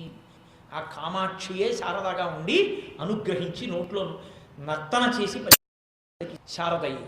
కాబట్టి అందుకే మూకశంకరులు అమ్మవారిని స్తోత్రం చేస్తూ ఒక మాట చెప్తారు, అమ్మా యథార్థకు నువ్వు ఉన్నది ఒక్క శక్తివి, వీళ్ళ ముగ్గురికి ఆ శక్తి అలా కావాలి. కాబట్టి బ్రహ్మగారి యందు సృష్టి శక్తిగా కావాలి, ఆయనకి వేదం కావాలి. కాబట్టి సరస్వతీ రూపిణివై జిహ్వ యందు నిలబడ్డావు. వదనారవింద వక్షో వామాంక తటి వశం వదీభూత పురుష త్రిథయే త్రేధా పురంధ్రి రూపా త్వమేవ కామాక్షి అంటారు మూకశంకరి. అమ్మా నువ్వే బ్రహ్మగారికి ముఖమునందు శక్తిగా నిలబడ్డావు. నాలుక మీద శక్తిగా ఉంటే తప్ప ఆయన వేదం చెప్పలేడు. అందుకని వేదం చెప్పగలిగిన సరస్వతీ శక్తిగా ముఖమును ఆవహించావు. వదనారవింద సంస్కృతంలో వదనము అంటే ముఖము, వదనము అంటే నోరు, రెండింటికి వేరు మాటలు లేవు. వదనారవింద వక్షో, వక్షో అంటే వక్షస్థలం. శ్రీ మహావిష్ణువు యందు లక్ష్మిగా గుండెల్లో ఉంటావు. ఎందుకు గుండెల్లో ఉండడం? ఏవి గుండెల్లో ఉండకుండా మోకాళ్ళలోనో మోచేతిలోనో ఉంటే మీకు నాకు ఏమైనా అభ్యంతరమా? కాదు. బ్రహ్మగారికి వేదం చెప్పగలిగిన శక్తి కాబట్టి నాలుక మీద ఉంటుంది. విష్ణుమూర్తికి గుండెలోనే ఉండాలి. పరిపాలకుడికి అధికారాలు ఉంటాయి, విశేషాధికారాలు ఉంటాయి. పరిపాలన చేసేవాడికి కేవలం అధికారం చేతిలో ఉంది కదా అని ఈ తప్పు చేసావు శిక్షేస్తానంటే ఇంకా అధికారం ఎందుకు? మానవతా దృక్పథం కూడా ఉండాలి, కారుణ్యం ఉండాలి. అమ్మవారు గుండెల్లో ఉంటుంది అంటే ఆయన గుండెల నిండా కారుణ్యం ఉన్నది అని గుర్తు. నువ్వు తప్పు చేసినా వెళ్ళి మారడానికి సిద్ధపడితే అజ్ఞానినా మయా దోషాం అశేషాం విహితాం క్షమస్వత్వం క్షమస్వత్వం శేషశైల శిఖామణే అని నిజాయితీగా చెప్తే నీ తప్పులు మన్నిస్తాడే. ఆ మన్నించగలిగినటువంటి కారుణ్య రూపిణి అయి ఉంటుంది ఆవిడ. అందుకే ఏమండే ఏంటంటే ఆయనకి దయలేదు అని ఇలాగో, ఆయనకి దయలేదండి అని ఇలాగో అనరు. ఏంటంటే ఆయనకి దయలేదండి అంటారు ఇలా. అంటే దయ అంటే గుండెల్లో ఉంటుంది అని. అందుకే ఈశానాం జగతోస్య వెంకటపతేర్విష్ణోః పరాం ప్రేయసీం తద్వక్షస్థల నిత్యమాసరసికాం తక్షాంతి సంవర్ధినీం పద్మాలంకృత పాణిపల్లవయుగాం పద్మాసనస్తాం శ్రియం వాత్సల్యాగుణోజ్వలాం భగవతీం వందే జగన్మాతరం. ఆవిడ వాత్సల్య స్వరూపిణి. అందుకే మహానుభావుడు వేదాంత దేశికులు దయాశతకము అని చేశారు. అమ్మవారి పేరు దయా అని పెట్టి శతకం చేశారు. కాబట్టి ఆమె గుండెల నిండా నిండిపోయినటువంటి కారుణ్యము, పరిపాలకులకు కారుణ్యముతో కూడిన వాడైతేనే మనకి శ్రేయోదాయకుడై ఉంటాడు. కాబట్టి అమ్మా నువ్వు ఆయన గుండెల్లో కారుణ్య లక్ష్మివై ఉన్నావు. ఇక పరశివుడికో తటి పరమేశ్వరుడి యొక్క సగం భాగం శక్తి స్వరూపిణివై కారుణ్యమూర్తివై పార్వతివై నిండిపోయి ఉన్నావు. ఈ మూడుగా ఉన్నదానివి ఒక్కొక్కదానివే.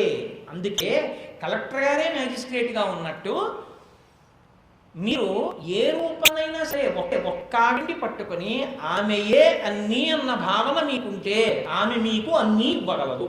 లక్ష్మీ స్తోత్రం చేస్తూ ఆవిడ డబ్బు ఇవ్వడం తప్ప ఆవిడ మాకు నిద్ర ఇవ్వగలదా, ఆవిడ మాకు శక్తి ఇవ్వగలదా, ఆవిడ మాకు సుఖాన్ని ఇవ్వగలదా, సంతోషాన్ని ఇవ్వగలదా, చదువు ఇవ్వగలదా అనుకోకూడదు. అందుకే నవదుర్గాం మహాకాళీం బ్రహ్మ విష్ణు శివాత్మికాం త్రికాల జ్ఞాన సంపన్నాం. లక్ష్మీదేవి యొక్క నామాలలో పార్వతీదేవి నామాలు చేరుతాయి, పార్వతీదేవి నామాలలో లక్ష్మీదేవి నామాలు చేరుతాయి, సరస్వతీ నామాలలో పార్వతీ లక్ష్మీ నామాలు చేరుతాయి. ఎందుకంటే తత్వం ఒక్కటే. ఆ తత్వము తెల్ల బట్ట కట్టుకుని బ్రహ్మగారి నాలుక మీద కూర్చుంటే సరస్వతి, ఆ తల్లి తెల్లటి బట్ట కట్టుకుని పద్మంలో కూర్చుంటే లక్ష్మి, ఆ తల్లి ఎర్రటి బట్ట కట్టుకుని పరమశివుడి అర్ధభాగంలో కూర్చుంటే పార్వతి. ఇప్పుడు మీరు ఆవిడని పిలిస్తే ఆవిడ మీకు ఏం కావాలో ఇస్తుంది. అది ఇదే ఇస్తుంది, ఈ పేరుతో పిలవాలని ఏం లేదు కదా. శాకాంబరీతి శశిశేఖర వల్లభేతి సృష్టి స్థితి ప్రళయకైరుష సంస్థితాయై తస్మై నమస్త్రిభువనైక గురోస్తరుణ్యై అంటారు. అందుకే శంకరాచార్యుల వారు కనకదార చేస్తూ అమ్మ నువ్వు సృష్టి స్థితి ప్రళయకైరుష సంస్థితాయై, నువ్వే సృష్టి శక్తి స్థితి శక్తి ప్రళయ శక్తిగా ఉంటావమ్మా అన్నారు. తత్వం తెలిసి ఉన్నవాడి పద్యం అలా ఉంటుంది. అందుకని అమ్మా నువ్వేం సామాన్యమైన తల్లివా, ఇంత గొప్ప తల్లివి, తరి గొప్ప దేవాది దేవవల్లభవచ్చే అనితంబగు మహామాయవచ్చే. అటువంటి తల్లి నువ్వు ఇవాళ మా ఇంటికి బాలవచ్చను ప్రౌఢైక బాలవచ్చే, ఏమీ తెలియనటువంటి ఒక చిన్న పిల్ల రూపంలో బాలాస్వరూపంలో మా ఇంట తిరుగుతున్నావు. అసలు ప్రత్యేకించి ఎక్కడ కలుగుతుందో అక్కడ బాలాస్వరూపంతో అమ్మవారు తిరుగుతుంది అంటారు. తాడేపల్లి రాఘవనారాయణ శాస్త్రి గారని మహానుభావుడు, గొప్ప ఉపాసకుడు. ఆయన చంద్రశేఖరేంద్ర సరస్వతి మహాస్వామి వారు యోగ విద్యలో మాట్లాడుకుంటుండేవారు. అటువంటి తాడేపల్లి రాఘవనారాయణ శాస్త్రి గారి ఇంట్లో ధ్యానం చేసుకుంటూ ఉండగా ఎవరైనా కానీ వాళ్ళ ఇంటికి వెళితే తెల్లటి బట్టలు కట్టుకుని మంజీర యొక్క శబ్దం మోగుతుండగా ఒక ఆడపిల్ల తిరుగుతుంది. అందరూ ఎవరో ఆడపిల్ల అనుకునేవారు. తాడేపల్లి రాఘవనారాయణ శాస్త్రి గారు ఉపాసన ఇస్తుంటే పరదేవతే బాలారూపంలో వాళ్ళ ఇంట్లో ఎప్పుడు తిరుగుతుండే. ఆఖరికి తాడేపల్లి రాఘవనారాయణ శాస్త్రి గారి శరీరం విడిచిపెట్టేస్తే తీసుకెళ్ళి ఆయన శరీరాన్ని చితి మీద పెట్టి వెలిగించారు. అందులో నుంచి బాలాస్వరూపం పైకింది. కొన్ని వందల మంది చూస్తుంటారు. కాబట్టి ఉపాసన చేసినటువంటి వారి ఇంట అమ్మ ఎప్పుడూ బాలాస్వరూపంలో తిరుగుతూనే ఉంటుంది. అంతవరకు ఎందుకు? కంచికామకోటి పీఠాధిపతులు నడిచే దేవుడిని పేర్కాంచిన 68వ పీఠాధిపతులు చంద్రశేఖరేంద్ర సరస్వతి స్వామి వారి గురించి కాదు, అంతకు ముందున్నటువంటి చంద్రశేఖరేంద్ర సరస్వతి 4 అంటారు. ఆ మహానుభావుడు ఒకసారి కంచికామకోటి పీఠాధిపత్యంలో ఉండగా ఆయన దగ్గరికి విపక్షులు వచ్చారంటే విపక్షంలో ఉన్నవాళ్ళు వచ్చి ఆయన అన్నారు వెళ్ళి భోజనం చేసి రండి అన్నారు. కాదు మాకు వాదిక్ష కావాలి. అలాగే వాదిద్దురు కానీ వెళ్ళి ముందు భోజనం చేసి రండి అన్నారు.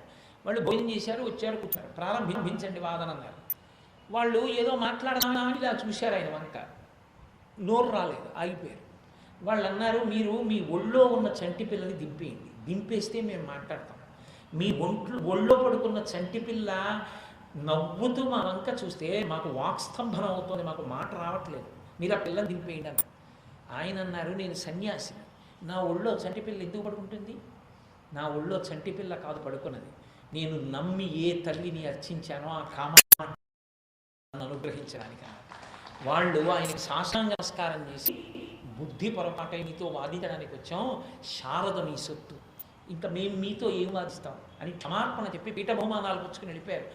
ఎవరికి అండి, శృంగగిరి పీఠాధిపత్యం చేసిన చంద్రశేఖర భారతీ స్వామి గారు ద్రవిడ దేశానికి వెడితే అకస్మాత్తుగా పట్టుబట్టారు, తమిళంలోనే ప్రసంగం చేయాలి. తెలియక పీఠం శ్రీకార్యం మాటిచ్చాడు, సాయంకాలం తమిళం మాట్లాడతారు.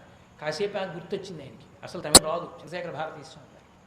వెళ్ళి చెప్పాడు స్వామితో, పొరపాటున మాటిచ్చేసానండి, మీరు తమిళంలో మాట్లాడతారని నాకు గుర్తొచ్చింది, మీకు తమిళం రాదని ఏం చేయమంటారని అడిగాడు. ఆయన అన్నారు, నేనా మాట్లాడేది, నేను శృంగగిరి శారదా పీఠాధిపత్యం ఇచ్చిన ఏ తల్లి నన్ను ఇచ్చి అనుగ్రహించిందో ఆ శారద పలుకుతుంది, బెంగ పెట్టుకోగలరు. సాయంకాలం అయింది, వారు వచ్చి కూర్చున్నారు. ఇప్పుడు పీఠాధిపతులు తమిళంలో భాషణం చేస్తారన్నారు. తమిళ దేశంలో వాళ్ళు కూడా ఎప్పుడు అంత గొప్ప తమిళం లేదు, అంత గొప్ప తమిళంలో గంగా ప్రవాహంలా మాట్లాడారు విగ్రహ భాష. మాట్లాడి విరమించారు. తెల్లబోయిన శ్రీకార్యం ఆ పీఠం మేనేజర్ తర్వాత వెళ్ళి, ఇంత తమిళం మీకు ఎప్పుడు అన్నారు. అసలు నాకు తమిళం వచ్చని నీకెవరు చెప్పారు? ఎవరు మాట్లాడారు? శారద మాట్లాడిందంతే. శారదవద నీరదిందు ఘర్సార పరి పటీ మరాళ మల్లికాహార తుషార భేర రజతాచలకాచ పణీచ కుంద మందారార సుధాపయోధి సిత తమరత సమరవాహిని శుభాకారత నొప్పు నిన్ను మది కాంగనెన్నడు కల్గు భారతి అంటారు పోతన గారికి.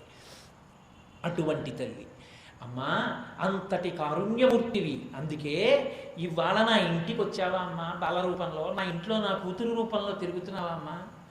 కాబట్టి బాలవొచ్చను ప్రౌఢైక బాలవొచ్చే, ఈమె తరుణి రూపంలో నా ఇంటికి వచ్చింది అని పొంగిపోయి కౌగిలించను మేనక గౌరి చూచి, ఆ మేనకాదేవి గబగబా వచ్చి ఆ చిన్ని పార్వతీదేవి కౌగిపోతుండేది. మేఘాహిమహిమవంతుల యొక్క సంతోషం, ఆ పార్వతీదేవి జననము, ఆ ఆటలు, వాళ్ళిద్దరి సంతోషం. నేను ఇలా ఎత్తూ కూర్చున్నాను అనుకోండి, పార్వతీ కళ్యాణం ఇప్పుడు చెప్పను, రేపటితో ప్రసంగం ఆఖరు, కాబట్టి ఇక్కడతో పూర్తి చేశాను అని భావన చెయ్యండి. ఆ తల్లి పెరిగి పెద్దదవుతాం. నారద మహర్షి వచ్చారు ఒక రోజున. ఈ పిల్ల సామాన్యమైన పిల్ల కాదు, 3 లోపల చేత ఆరాధింపబడేటటువంటి భగవతి. ఈమె పరమశివుని ఇల్లాలు. నీ ఇంట పుట్టిందయా హిమవంత, ఏమి అదృష్టవంతుడివి, ఏమని పేరు పెట్టావు అన్నాడు. ఈమెకి కాళీ అని పేరు పెట్టాను అన్నాడు హిమవంతుడు. నల్లటి పిల్ల, ఎందుకని? ఆమె నారాయణుని చెల్లెలు, ఇద్దరిది ఒక్కటే రంగు, అందుకని కాళీ అని పేరు పెట్టాను అన్నాడు. అంటే ఆయన నాడు నారదుడు, నువ్వు కాళీ అని పేరు పెట్టావు, ఈమె ఒకనాడు గౌరీ అని పేరు తెచ్చుకుంటుంది అన్నాడు. ఓహో అని పొంగిపోయాడు హిమంతుడు. గౌరీ అని పేరు ఎందుకు తెచ్చుకుందో శివపురాణం అంతర్గతం. ఒకానొకప్పుడు పార్వతీదేవి పరమశివుడి పక్కన కూర్చుంది. ఒకనాడేమి ఎప్పుడూ వాళ్ళిద్దరు అలా కూర్చుంటారు. పార్వతీదేవికి పరమశివుడికే కాదు, లోకంలో ఎప్పుడైనా దంపతుల్ని చూస్తే ఆయన చాలా గొప్పవాడు కానండి, ఆయనకి తగిన ఇల్లాలు కాదనో, ఆవిడ అంత బాగుంటుంది కానీ ఆయన ఏమిటోని కానీ అనకూడదు. ఎప్పుడు దంపతుల్ని చూసినప్పుడు ఇద్దరు ఒండరులు ఒకరికొకరు తగినవారు అని. అందుకే తగునీ చక్రి విదర్భాజతకుం తద్యంపు వైదర్భయం, తగునీ చక్రికి ఇంత మంచి తగునే దాంపత్యమి ధరింతగులం కట్టిన బ్రహ్మనెత్తని కదా దర్పాహతారాతి మగడవుగా ఉట చక్రి సుటికిన్ అపుణ్యములంబునం అంటారు పోతన గారు రుక్మిణీ కళ్యాణ ఘట్టంలో.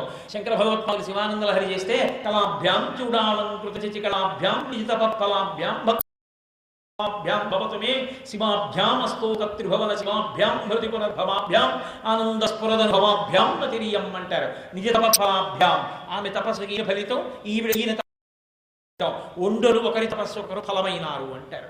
కాబట్టి వాళ్ళిద్దరూ ఎప్పుడూ ఒకరికొకరు తగినవారు. పరమశివుడు పార్వతీదేవి ఇద్దరు ఒకరికొకరు తగినవారు అనాలి. వాళ్ళిద్దరినే కాదు, లోకంలో ఏ దంపతులైనా. అంతేగాని ఇంకొకలా మాట్లాడకూడదు. శాస్త్రం తెలుసున్నవాడు. ఒకనాడు పార్వతీదేవి పక్కన కూర్చుంది. అసలు మా స్వామికి హాస్యం ఆడడం, పాప ఆయన ఎప్పుడు ఏదో తనలో తాను రమిస్తూ కూర్చుంటాడు.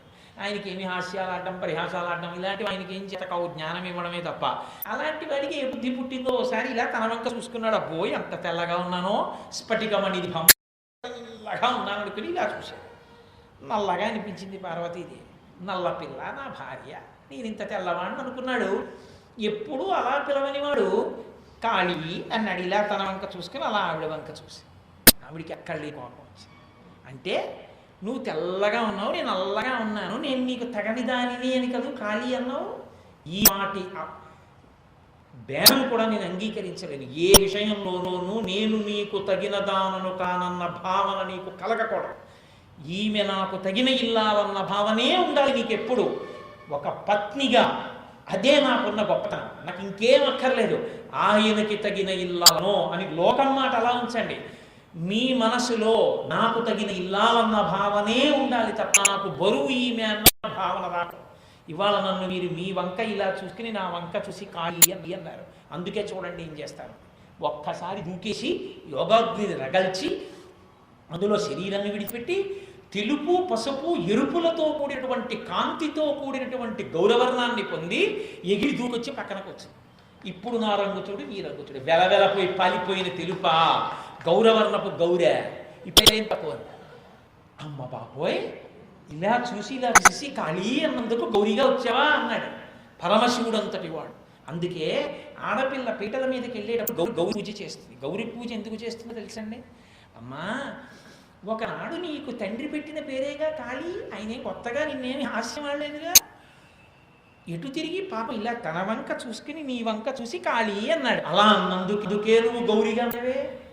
అమ్మా, మరి నేను ఇక్కడ పుట్టాను, ఇక్కడ పెరిగాను, ఇక్కడ పెద్దదాన్నయ్యాను, ఇన్ని కోరికలతో ఇన్ని కలలతో అంటున్నాను. ఎప్పుడైనా ఆయన ఏమిటో నా కర్మ నువ్వు దొరికావు అన్నాడో నేను తట్టుకోగలనా? నీలంటే ఆడదాన్నే కదమ్మా, నువ్వంటే గౌరీగా రాగలిగావు. నాకంత శక్తి ఉందా? కాబట్టి అమ్మా, నా భర్త ఎన్నడూ కూడా ఆయనకి తగిన దానను నేను కానన్న భావన ఆయన మనసులో కలగకుండా ఆయనకి తగిన దాననే నేను అన్న ప్రీతి నా యందు నిండి ఉండేటట్టుగా నన్ను అనుగ్రహించు తల్లి అని ప్రార్థన చేసి పిట్టల మీద పెడుతుంది. అందుకని గౌరీ పూజ. కాబట్టి అని చెప్పాడు. ఎంత దూరం పెడుతుందో ఈ పిల్ల పూజ పెళ్లి చేసుకునే ప్రతి ఆడపిల్ల చేస్తుంది. ఒకనాడు గౌరీగా చేసి పీటల మీద పెడుతుంది, సర్వమంగళ దేవతగా పూజ చేసి పెట్టుకుంటుంది, తెల్లవారి లేచి కుంకం వేసి శ్రీమాత అంటుంది, అమ్మాయి పొంగిపోతుంది, ఆ అమ్మతనం చేత సువాసినిత్వం చేత పూజింపబడుతుంది. ఇంతమంది బిడ్డల్ని కని గర్భశోకం తెలియని తల్లి ఎంతమంది పిల్లల్ని పెంచిందో ఆవిడ కడుపు చల్లనిదయా. ఆవిడ కట్టి విప్పినటువంటి బట్ట పట్టరండని ఇంట్లో పుట్టగానే ఆమె కట్టి విప్పిన చీర తెచ్చి వేసి దాని మీద పిల్లల్ని పడుకోబెడతారు. అంత పూజనీయత వచ్చింది అంటే అమ్మా పరదేవత అని అనుగ్రహం అని అమ్మవారి యొక్క వైభవాన్ని దృష్టిలో పెట్టుకుని నారదుడు హిమవంతుడికి చెప్పాడు. హిమవంతుడు పొంగిపోయా, ఇటువంటి కూతురు ఇంకేం కావాలి నాకు, పరవశించిపోయాడు. ఈమె యవనాన్ని పొందింది, పెద్దదయింది. అక్కడ దేవతలు తొందరపడుతున్నారు. ఎందుకు తొందరపడుతున్నారో మీతో నేను ప్రస్తావన చేసే అవతల తారకాసురుని యొక్క ఉద్ధతి. ఇప్పుడు తారకాసురుని యొక్క ఉద్ధతి తగ్గాలి అంటే పార్వతీ పరమేశ్వర కళ్యాణం జరగాలి. ఇప్పుడు రేపటి లోపల పూర్తి చేయాలని నాకెంత తొందరగా ఉందో దేవతలకు ఎంత తొందరగా ఉంది. వాళ్ళిద్దరికీ కళ్యాణం జరిగిపోవాలి. కాబట్టి తొందరగా వాళ్ళిద్దరికీ కళ్యాణం జరిగితే బాగుండు. కళ్యాణం జరగాలి అంటే కైలాసం మీదకి పార్వతీదేవి ఎందుకు ఎడుతుంది? లౌకికంగా మర్యాదలో ఆమె హిమవంతుని యొక్క కుమార్తె పుట్టింట్లో ఉంది. కాబట్టి పరమశివుడే వెళ్ళాలి కైలాసం మీదకి. ఎందుకు ఎడతాడు కైలాసం మీదకి? ఆయన ఎందుకు ఎడతాడు హిమవత్ పర్వతం మీదకి? అంటే హిమవత్ పర్వతము తాపసులకు అలవాలం. తపస్సు చేసుకునే వాళ్ళందరూ హిమవత్ పర్వతం మీద చేస్తారు. కారణం ఏమిటంటే అంత పరమ పవిత్రమైనటువంటి భూములన్నీ, తపోభూములన్నీ హిమాలయ పర్వతాల్లో ఉన్నాయి. అందుకే మన వాళ్ళు హరిద్వార్ అంటే ఇంకా అక్కడి నుంచి హిమాలయ పర్వతముల యొక్క పాద భాగము నుంచి అవన్నీ కూడా దేవభూములు, తపోభూములు. అందుకే దేవతలు తిరుగుతూ ఉంటారు, తపస్సులు తిరుగుతుంటారు అక్కడ. అటువంటి పరమపావనమైనటువంటి భూమి, అక్కడికి పరమశివుడు వెళ్ళాలి. ఆయన వెళ్ళి కూర్చుని హిమవంతుని యొక్క అంతఃపురం ఉండేటటువంటి ప్రాంగణానికి కొద్ది దూరంలోనే ఒక పర్ణశాల వేసుకుని తపస్సు ప్రారంభం చేశాడు. విన్నాడు హిమవంతుడు, సాక్షాత్తు పరమేశ్వరుడు వచ్చి తపస్సు చేసుకుంటున్నట నా పర్వతం మీద. ఇంకన్నా ఏం కావాలి నా పర్వతం మీద అంటే నా శరీరం మీద కూర్చుని అని పొంగిపోయాడు. గబగబా ఈ పిల్లని వెంట పెట్టుకుని వెళ్ళాడు. పెళ్ళి కానీ ఆడపిల్లని ఎందుకంటే తీసుకెళ్ళడం అంటే లోకంలో ఒక పెద్ద ధర్మం ఒకటి ఉంది. ఇంట్లో తల్లి ఎవరైనా మహాత్ములు ఇంటికి వచ్చినప్పుడు సేవించేటప్పుడు కూతుర్ని దగ్గర పెట్టుకోవాలి. తండ్రి ఏదైనా దానం కానీ ధార్మిక కార్యం కానీ చేసేటప్పుడు కొడుకుని దగ్గర పెట్టుకోవాలి. ఎందుచేతంటే ఇల్లు వృద్ధిలోకి రావాలి అంటే ఇంటికి వచ్చినటువంటి ఆడపిల్ల కోడలు ఇంటి వైభవాన్ని నిలబెట్టడం నేర్చుకోవాలి. ఇంటికి ఒక మహాత్ముడు వస్తాడు, వాడికి ఏదో ఒకప్పుడు పాలిచ్చాడు, ఆయన ఆ కాసిన పాలు తాగి వెళ్ళిపోయాడు. ఒక్క భాగవతుడు వచ్చి కాసిన పాలు తాగి వెళ్ళిపోతే పరమేశ్వరుడు ఎంతో ప్రీతి చెందుతాడు. ఆ ఇంట గుక్కెడు పాలు కూడా దొరక్క ఆయన వెళ్ళిపోయాడు అనుకోండి, ఈశ్వరుడు ఎంతో ఖేదపడిపోతాడు. ఆమెకి ఇంటికి వచ్చిన మహాత్ముల్ని ఆదరించడం రావాలి. అందుకే ఆడపిల్లని దగ్గర పెట్టుకుని తల్లి మహాత్ముల్ని సేవించి రేపు అత్తవారింటి వైభవాన్ని ఎలా నిలబెట్టాలో కూతురికి నేర్పుతుంది. అత్తగారు కోడల్ని దగ్గర పెట్టుకుని పెద్దలు వచ్చినప్పుడు పెద్దల్ని సేవిస్తుంది. తను ధర్మం చేస్తాడు, తను చేసిన ధర్మం తన ఇంటికి రక్ష. రేపు తన కొడుకు కూడా చేయాలి అంటే నేర్పడానికి తండ్రి కొడుకుని దగ్గర పెట్టుకుని దానము ధర్మము చెయ్యాలి. ఇది శాస్త్రం నేర్పిన మాట. అందుకే అనసూయమ్మ అయోధ్యకాండలో చిట్ట చివర సీతమ్మ తల్లిని అడుగుతుంది, నీకే గొప్ప బుద్ధిని ప్రాణి ప్రధాన కాళీచా అంద. ఆఖరికి నా పాణిని తీసుకెళ్ళి రాముడి చేతిలో పెట్టేటప్పుడు కూడా అత్తవారింటిలో ఎలా మిసులుకోవాలో నాకు నేర్పిందమ్మా మా అమ్మ అంది సీతమ్మ. లోకానికి నడవడి నేర్పడానికి వచ్చిన అవతారాలు కాబట్టి ఆయన మహానుభావుడైనటువంటి పరమశివుడే తపస్సు చేస్తుంటే ఆమెని తీసుకెళ్ళి ఆమెతో సపర్య చేయిస్తే కదా ఆమెకి మంచి భాగ్యము పట్టి ఆ భాగ్యము వల్ల మంచి భర్త దొరకడం. పైగా ఆమె ఎప్పటికీ పరమశివ ఇల్లాలే. వాళ్ళిద్దరూ వేరుగా ఉన్నట్టు కనపడినా నిజానికి వేరుగా ఉన్నవారు కాదు. కాబట్టి అది బుద్ధి ప్రచోదనం దేవతల చేత ఆ పార్వతీదేవిని తీసుకుని అక్కడికి వెళ్ళాడు. వెళ్ళి పరమశివుడు తపస్సమాధిలో ఉన్నవాడు కన్నులు తెరిచి చూసేంత వరకు జాగ్రత్తగా ఒక పక్కన నిలబడి ఉన్నాడు. ఆయన చాలాసేపటికి కన్నులు తెరిచి ఇలా చూశాడు. పోతన గారు అన్నారు, ఇత పూర్వమే చాలా కాలం నుంచి దాంపత్యంలో ఉన్నటువంటి దంపతులు ఏదో కారణం చేత కొద్ది రోజులు వేరుగా ఉండి ఒకరినొకరు చూసుకున్నప్పుడు ఎంత అనురాగపూరితంగా చూసుకుంటారో అంత అనురాగపూరితంగా చూసుకున్నారు. చూసుకుని హిమవంతవంతుడు అన్నాడు, అవదా ఈశ్వర విన్నపంబు మదిలో నాలింపు. నేను ఒక్క ప్రార్థన చేస్తున్నాను, ఈశ్వర నన్ను మన్నించండి, నేను చెప్పినటువంటి ఈ ప్రార్థన ఆలకించండి. ఈ కన్యారత్న పెట్టిపోయదను భవద్దాసి అయి తివుటను నచే ప్రీతి నీరు రక్షింపుడి అవిరోధంబున లీల పెట్టి పరిచర్యలు చాలా చేయింపుడి. ఈ కన్యారత్నము నా కూతురుక్క పెళ్ళవలేదు. మహాత్ముల సేవ చేస్తే ఈమెకి యోగ్యుడైన వరుడు వస్తాడు. కాబట్టి ఈమెని మీ సేవ కొరకు ఇక్కడ ఉంచుతాను. ఈమె మీకు వేళకి పువ్వులు తీసుకొచ్చి పెట్టడం, నైవేద్యానికి పళ్ళు తీసుకొచ్చి పెట్టడం ఇటువంటివి చేస్తూ ఉంటుంది. సూర్యాస్తమయానంతరం ఇంటికి వచ్చేస్తూ ఉంటుంది. కాబట్టి ఈ పిల్ల ఇక్కడ ఉంటుంది. ఈమెని మీరు ప్రీతితో చూడండి. ప్రీతి అన్న మాట ఎందుకు వాడాలి? ఆమె చిన్న పిల్ల, తెలిసో తెలియకో దోషం చేసింది అనుకోండి, ప్రేమ ఉన్న చోట దోషం కప్పబడిపోతుంది, కోపం ఉన్న చోట ఉపచారం కూడా అపచారంలా కనపడుతుంది. కాబట్టి ప్రీతితో చూడండి. ప్రీతిని మీరు రక్షింపుడి అవిరోధంబున లీల పెట్టి పరిచర్యలు చాలా చేయింపుడి. ఈ పిల్లకి పని చెప్తే బాగుంటుందా హిమవంతుడి కూతురు అని భావన చేయకండి. ఈ పిల్లని మీరు పళ్ళు తెచ్చిపెట్టు, 4 పువ్వులు తెచ్చిపెట్టు, 5 మారేడు దళాలు తెచ్చిపెట్టు అని చెప్పి ఆమెతో మీరు కార్యములను చేయించండి. ఆమె మిమ్మల్ని సేవించడం చేత, పురుషులకు చేసినటువంటి సేవ కారణము చేత ఆమె జీవితంలో అభ్యున్నతిని పొందుతుంది. నాకు ఇంతకన్నా ఏం కావాలి? 9 కొడుకులు ఉన్నారు. ఈ ఆడపిల్ల జీవితం కానీ స్థిమితపడిందా ఇక నాకు సంతోషం. ఎందుకంటే కొడుకు విషయంలో తండ్రికి ఎప్పుడూ ఒక ధైర్యం ఏమిటో తెలుసా అండి, నా కొడుకేగా పెడతాను, ఎప్పుడు కావాలంటే అప్పుడు వస్తాడు వాడు, నేను వేరే ఏమిటి అని వాడా అనుకోకపోయినా పాపం తండ్రి సంతోషపడతాడు. అనుకునే కొడుకు వస్తే అదృష్టం. కూతురి విషయంలో అలా ఉండడు తండ్రి. అప్పటి వరకు చాలా సంతోషంగా ఉంటాడు. కన్యాదానం చేసేసి అత్తగారు మామగారు కూర్చున్నప్పుడు వాడు చేతులు జాపితే తమలపాకుతో పాలు రాసి అసవర్షేత్ భవే ఈమెని మీకు అప్పచెప్పేస్తున్నాను అని అప్పగింతలు పెట్టేటప్పుడు, అమ్మో నా తల్లి అప్పుడేమో నిద్ర లేవలేదని దెబ్బలాడాను, నువ్వేమో వేళకి వెళ్ళవని దెబ్బలాడాను, ఎప్పుడు టీవీ చూస్తామని దెబ్బలాడాను, ఇప్పుడు అత్తవారింటికి ఎడుతోంది, అలా ప్రీతిగా టీవీ చూడగలదో టీవీ చూడలేదో, నిద్రపోతానంటే కుదురుతుందో కుదరదో, అయ్యో ఎందుకు లేపేశాను, ఎందుకు అలా టీవీ చూసామని దెబ్బలాడాను అని ఏదో చేసిన అపరాధాలన్నీ గుర్తొచ్చేసి తను పెద్ద దోషం చేసిన వాళ్ళ గుండె బరువెక్కిపోయి వల ఏడ్చేస్తాను. తండ్రి లేక ఇంతమందిలో ఇంత పిఎఫ్ లోన్ పెట్టి ఇంత పెళ్లి చేస్తున్న నేను ఇంత బేలగా ఏడిస్తే బాగుంటుందా అని కూడా ఉండదు. వలవల ఏడిచేస్తాడు ఆడపిల్ల కోసం. పండక్కి ఆడపిల్ల వస్తుంటే ఎప్పుడు వెళ్ళిన వాడు చేతికర్ర కట్టుకుని పంచె కట్టుకుని ఉత్తరీయం వేసుకుని ఆ ట్రైన్ దగ్గరికి వెళ్ళి బైఫోకల్ కళ్ళతోడు ఇలా సర్దుకుంటూ ఆ కిటికీల దగ్గర తలుపు దగ్గర పిల్ల ఎప్పుడు కనపడుతుందా అని ఎదురు చూసి పిల్ల ఇలా కనపడగానే గబగబా వెళ్ళి 2 చేతులు పెట్టాను, అమ్మ బాగున్నావా అని ఎంతో పొంగిపోతాడు. ఆ తల ఇలా దగ్గరికి తీసుకుని పాపట్లో ముద్దు పెట్టేసుకుని నా కూతురు అని పరవశించిపోతాడు. ఆ కూతుర్ని కన్న తండ్రికి